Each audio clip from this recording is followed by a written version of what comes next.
Now, talking of security concerns in northern Israel, major efforts are underway to help equip local authorities and security teams with armored vehicles. So for more, we now welcome Yael Eckstein, President of the International Fellowship of Christians and Jews, and she joins us live from Modi'in. Yael, thank you so much for your time. So as we've heard there from my colleague Zach, we know that rocket fire from Hezbollah towards northern Israel is sadly a regular occurrence. These rockets launched, of course, from southern Lebanon. Tell us more about your involvement in helping communities in the north.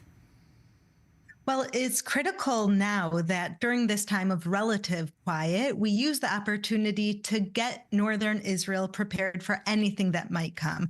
So the International Fellowship of Christians and Jews is placing 140 shelters at every single bus stop from 0 to 6 kilometers from the northern border. And we just distributed 9 fortified vehicles to the heads of security on Israel's northern border, because we know they are the ones who are on the ground in the field when those rockets strike homes or businesses or even open areas. They're the first ones to go and respond, and we want to make sure that they are safe.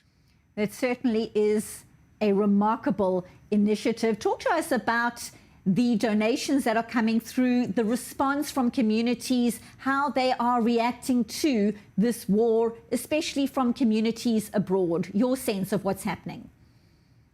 Well, it's incredible because the fellowship's donors are mostly Christian. So as we see the news reports, the terrifying news reports of the rise in anti-Semitism across the world and how in a moment people have gone from never again to ever again, it's happening now.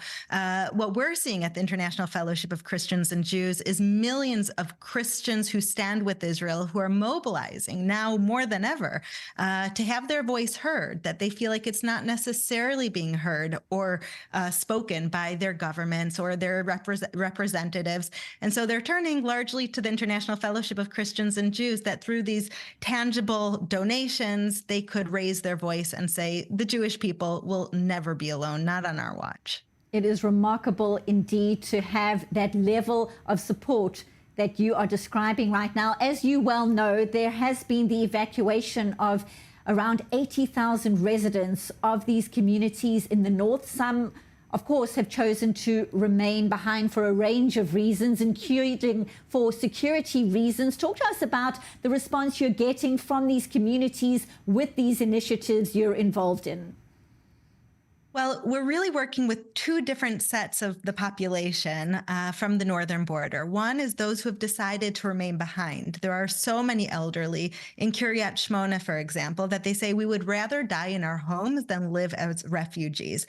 And so the fellowship has a soup kitchen together with Chabad that we're distributing hundreds of meals every day in Kiryat Shmona and the surrounding areas. And then we're also working with the Mifunim, with the evacuees who are living at hotels, and they're lacking, many of them, the basics. And so we're working around the clock, both to help the people who have stayed behind, from the first responders, giving them these fortified vehicles, to equipping every kitot itkonenut, the civil response teams, with bulletproof vests and helmets so that they can be protected, to the people, the civilians who have stayed behind, providing them with food, to the evacuees who are living very difficult lives right now, oftentimes 6 people in a family in one room in a hotel, that they haven't been able to work. They don't know when they'll be able to return home. And so we're there with them as well, providing a little bit of hope. And Yael, with people who are watching right now, perhaps want to show their support, get involved as well with your fellowship, how do they contact you? What do they do? Thank you so much. So any donation is so hugely appreciated, $25 for a food box even, that they can be involved at www.ifcj.org. And I document on a daily basis the work of the fellowship on all the social media platforms, Yael Eckstein on Facebook, on Instagram, on LinkedIn. So there are many ways to follow the work that we're doing. Yael Eckstein, thank you so much for speaking to us here on I-24 News, the president of the International Fellowship of Christians and Jews, speaking to us live from Modi'in. Thank you.